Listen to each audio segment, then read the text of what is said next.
Hello धरती लोक के मनुष्यों, welcome to the channel laughing Baba. और आज हम लोग शूट करने जा रहे हैं माई सिटी सीरीज का अगला व्लॉग, जो कि होगा जूनागढ़ फोर्ट पे। तो कम ऑन।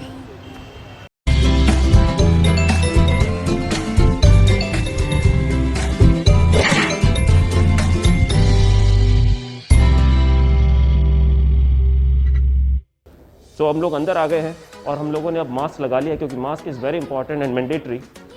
ओके, और आप देख सकते हैं कि हमारी जो माइक है उसकी वायर बहुत लंबी है।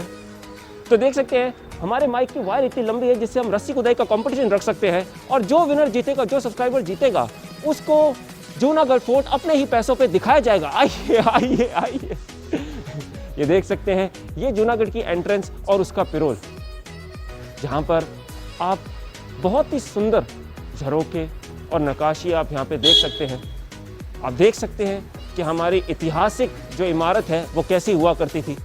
यहाँ पर देखिए, ये पार्किंग है, यहाँ पे टू व्हीलर की पार्किंग होती है। और ये जो हम एंटर कर रहे हैं, इस पिरोल का नाम है फतेह पिरोल। तो चलिए हम लोग अंदर चलते हैं। और यहाँ से एंटर होते टाइम आपको एक वेरी इंपॉर्टेंट चीज़ आपको दिखाना चाहूँगा, जो है ये दरवाज़ा।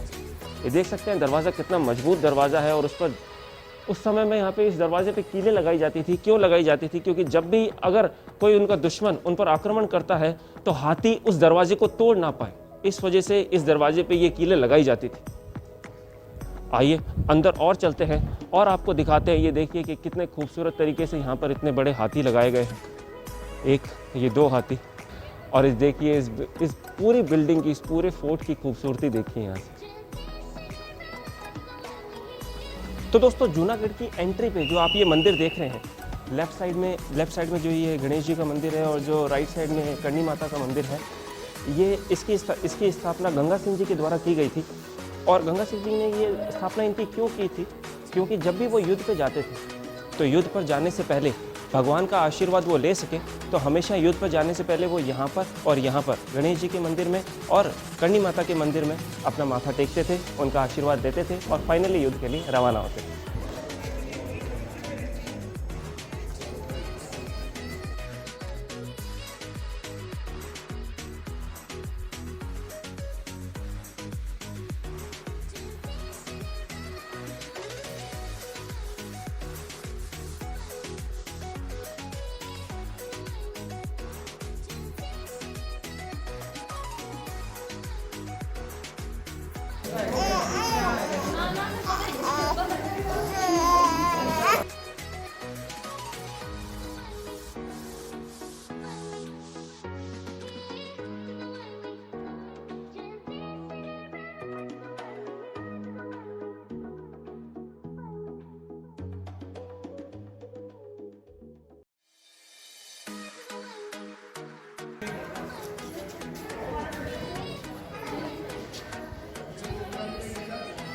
ये देख सकते हो दोस्तों, यहाँ जैसी खूबसूरती, ऐतिहासिक खूबसूरती मुझे नहीं लगता कि और आपको कहीं और मिलेगी।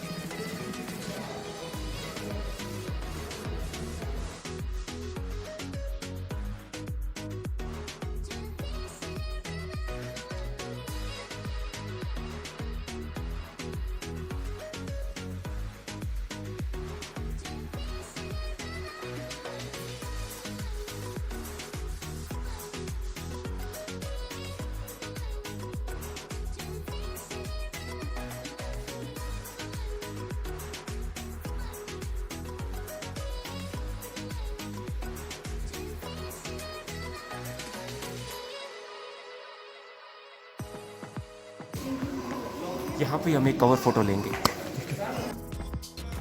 तो दोस्तों, जैसा कि हमने आपको पहले भी बताया कि हम लोग आज जूनागढ़ आए हैं, और ये हमारा परम कर्तव्य बनता है कि आपको जूनागढ़ के बारे में पूरी सूचना और जानकारी उपलब्ध कराएं। तो जूनागढ़ की जो स्थापना है वो 1581 में की गई थी, जो कि राजा राय सिंह के शासनकाल में की गई थी। उसके बाद और भी राजा आए, उनका भी शासनकाल चला और वो चले गए। वैसे हम भी अभी आए और थोड़ी देर में हम लोग चले जाएंगे।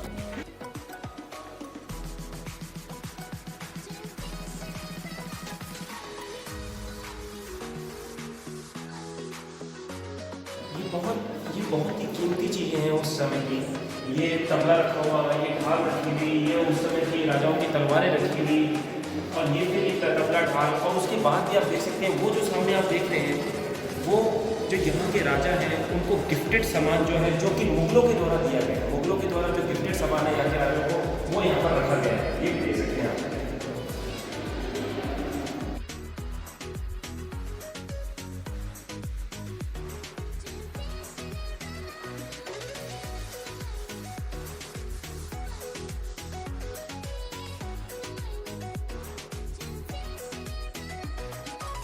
और बीकानेर की स्थापना 15वीं सदी के अंत में की गई थी, जो कि राजा राव बीका जी के द्वारा की गई थी।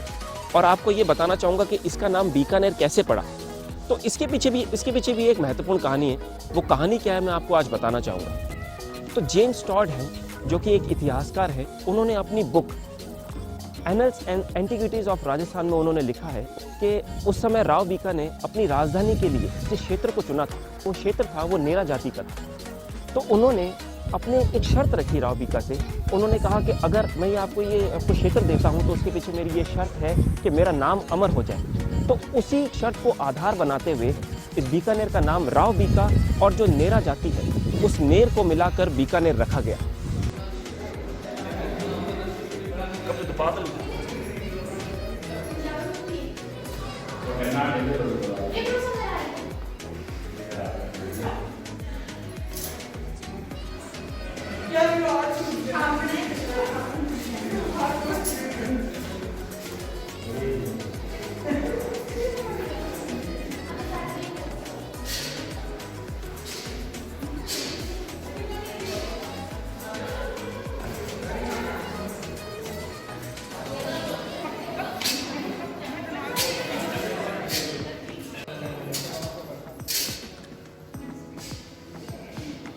तरफ बंद है।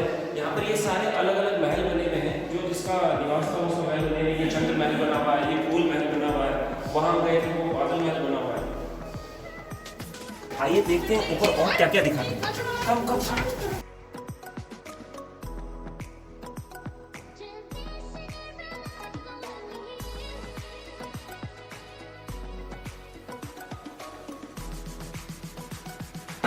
बताना चाहता हूँ, ये जो सारा सामान आप देख रहे हैं, ये तलवार देख रहे हैं, ये देख रहे हैं, ये कीले देख रहे हैं, ये सारी चीज़ें जो नृत्यकार होते थे उस समय, जो नृत्यांगना और नृत्यकार होते थे, वो इन चीज़ों को यूज़ करते थे और इनके ऊपर नृत्य किया जाता था। आप सोच सकते हैं कि कितना खतरनाक होता होगा।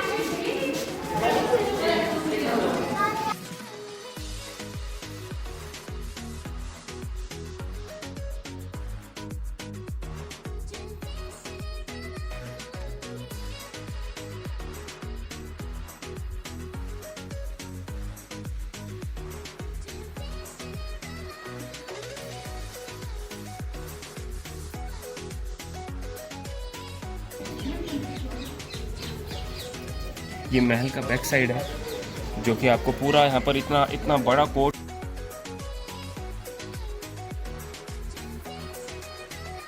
और थोड़ा सा कैमरा को घुमाइए और वो देखो सामने आपको एक कोर्ट दिखाई दे रहा होगा। उस कोर्ट में राजा के हाथी और घोड़े वहाँ पर बांधे जाते थे। और थोड़ा सा नीचे लेके आओ, वो सामने देखो, थोड़ा आपको जूम करेंगे। वो जूम करने के बाद देखो आपको एक शिवलिंग दिखाई दे रही होगी। वहाँ पर उस समय राजा पूजा किया करते थे। कम इधर आओ। इस बेड के बारे में आपको एक बात बताना चाहूँगा, जो कि मुझे भी अभी पता चली है कि ये यहाँ पर आपको बेड दिखाई दे रहा होगा, उसका हाइट और आप इसका लेंथ देखिए कितना छोटा है। और इसके पीछे एक बहुत ही ज़रूरी बात छुपी हुई है, आपको बताना चाहूँगा जो कि इसका साइज़ इतना छोटा, इतना चौड़ा क्यों कम रखा जाता था। क्योंकि उस समय कोई उनका दुश्मन होता था, जो राजा का दुश्मन है वो इसके नीचे आके ना छुप जाए, इस वजह से हमेशा इसकी लेंथ इस बेड के नीचे रखी जाती है। और इसीलिए ये कम साइज़ का बनाया जाता था, ताकि अगर उनको कोई बांध दे इस बेड पर तो वो इजीली उठकर इस पे से कुछ एक्टिविटी कर सके और उनसे लड़ाई कर सके।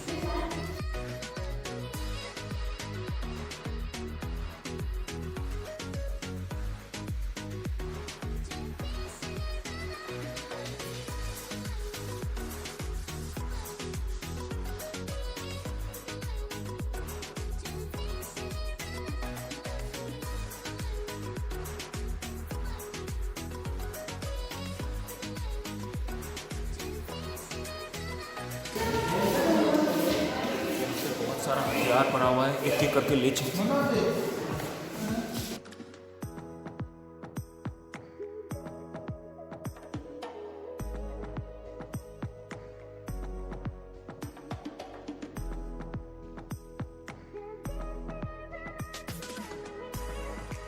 देखो अब अगली 26 जनवरी को मैं ऐसी ड्रेस बनवाने वाला हूँ, बता रहा हूँ। The same dress with the same colour.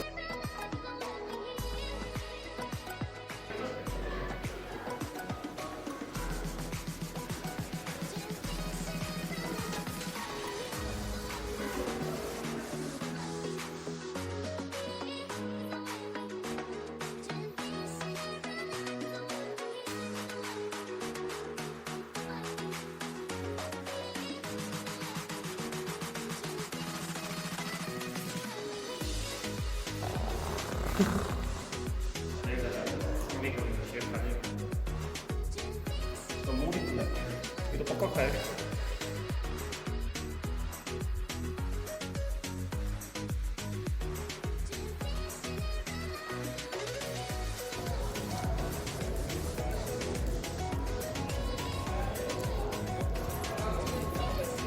इन गलियारों से राजा के आने की सूचना दी जाती थी, तो मैं आज सूचित करता हूँ कि मैं आ गया इस देश का नया राजा, इस देश का नया राजा, बीकानेर का नया राजा फणीश्वर खत्री आ गया है। टन टन।